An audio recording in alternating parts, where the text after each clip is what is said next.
Welcome back to the second part of week five's webinar. Just a couple of reminders that I've put on here before we do some examples. These are just some of the steps that you want to make sure you follow every time you do a problem, just to make things a little bit easier. One of the things that you need to keep in mind is sometimes what the doctor orders and what we have available in the pharmacy may not be the same. So it's really important that we understand that, and that we are reading the prescription carefully, and we are checking what we have in stock carefully too. So the first thing we need to do is to read and understand the information on the prescription. So we want to make sure, what did the doctor prescribe, how much did they want them to take every time they take the medication, things like that. The other thing we want to do is identify key information on the medication label itself. So we want to look for things like how many milligrams are there in a capsule, or if it's a liquid, how many milligrams are in every unit of measure, whether that's 5 mils, a teaspoon, whatever. You're just going to have to be able to read and look at that label. Injectables, a little bit different, but same idea. You're going to look for the amount of drug in the unit of measure, whether that unit of measure is a milliliter or anything along those lines. So you're going to be reading the prescription and the medication label. Those are the two first things that you're going to want to do every time you get ready to fill a prescription. Then, after you compare what the doctor ordered to what's available in stock, you have to decide if you need to do any type of conversion. In other words, if they're not the same, you're going to have to convert what the doctor ordered into what you have available in stock. Remember, you can't change what you have in stock. You can only adjust the prescription. So that's the next step, step 3. The step 4 is to actually set up and calculate the equation. So you're going to want to multiply the dose by how the medication comes, all of those types of things. And we're going to look at several examples again. But again, these are just some general guidelines to help you through that thought process. Keep in mind that with tablets and capsules, we're talking about a certain amount of medication per tablet, per capsule. And then finally, we have to look for those keywords, how much, how many, how long. So you need to look about all of those things as you are getting ready to work the problem. So what's the medication? What's the strength of the medication? How does it come? What do we have to work with? What do I need to convert? What do I need to change in order to work with what I have in stock? So here is our first example that we're going to look at. The doctor ordered albuterol oral solution, 3 milligrams. So that's how much they're going to take every time they take it. By mouth, TID. TID means 3 times a day. And we want enough to last them for 14 days. So we looked, and what we have in stock is albuterol oral solution, and it comes 2 milligrams per 5 mils. We want to know how many milliliters should be dispensed for the prescription. Since the doctor ordered 3 milligrams, but it doesn't come that way, we're going to have to first figure out how many milliliters are needed for each individual dose. Remember, we talked before about order over stock. So the order, what the doctor wants the patient to have, is the 3 milligrams. So that's going to go on top. So the doctor ordered 3 milligrams. The strength that we have in stock is 2 milligrams. And the way that that medication comes, its dosage unit is per 5 milliliters. So it's 2 milligrams on the bottom times the dosage unit over here, which in this case is 5 milliliters. So order was 3 milligrams over the stock strength, which was 2 milligrams, times the dosage unit for that stock. Now we're ready to put it into the calculator. We're going to first do our 3 divided by 2. So you'll put it in your calculator, 3 divided by 2, hit your equals button, and then do times 5. And when you do that, you should get 7.5, and that's going to be milliliters. Because our units of measure here cancel, milligrams cancel, we're left with just milliliters. So we need 7.5 milliliters for every single dose. Now the question is, how many milliliters should be dispensed for the prescription? That means for the entire course of therapy. So each time the patient takes it, they're taking 7.5 mils. They're taking it 3 times a day for 14 days. So we are going to take the dosage amount, 7.5, times the frequency, times the number of days. And when we take 7.5 times 3 times 14, we're going to get a total quantity for this problem of 315 milliliters.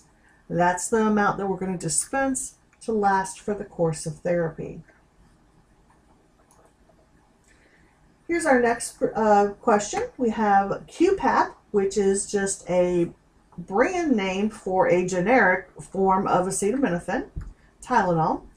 The strength that the medication comes in is 160 milligrams per 5 mils. The doctor said to dispense 180 mils. The directions for the patient are to take 2 teaspoons by mouth, BID, which is twice a day. My question that I'm being asked is, how many milligrams is the patient taking per dose? Well, a dose in this case is 2 teaspoons. We know that each teaspoon is 5 milliliters, therefore a dose is going to be 10 milliliters. So we're trying to figure out how many milligrams would be in 10 milliliters. So we can write this using a proportion if we choose. 10 milliliters is what we're trying to calculate. We want to know how many milligrams is that. So 10 milliliters is how many milligrams? Well, what else do we know about milliliters and milligrams from this problem? We know that there's 160 milligrams in 5 milliliters. So we can set up a proportion. Notice I flipped the fraction over. Because I put milliliters on top on the left side, I have to put them on top on the right side. Some of you are going to look at this problem and go, well, you could just have multiplied the 160 times 2. Exactly, you could have. And that is one of those things that eventually you will feel comfortable doing in your head. You'll be able to say, well, there was 160 milligrams in 5 mils, so how much am I going to need for 10? And you're going to do that in your head eventually. But for practice, I'm showing you how to do it the long way, just so that you can understand where that information comes from. Now we're ready to do our cross multiplication. So 5n is going to equal 10 times 160, which is 1600. And back to what we learned way back when. Remember, we're always going to divide by whatever's with the letter. So in this case, we're dividing by 5. When you divide both sides by 5 on this problem, you're going to get the same answer that you would have got for those of you that did it in your head. You're going to get 320. So there's going to be 320 milligrams in every dose that this patient's going to take.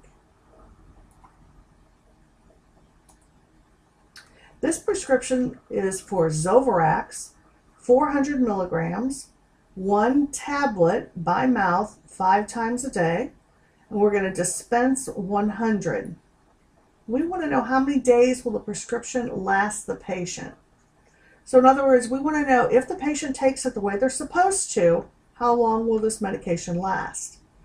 So we're going to use the days supply formula. Days supply means the total amount dispensed, which in this case is 100 tablets, divided by the total amount taken in an entire day. For this one, the amount taken in one day 1 tablet by mouth 5 times a day. So that means they're going to take 5 every day. So we're going to do 100 tablets over 5 tablets, which means this should last the patient 20 days if they are taking it properly.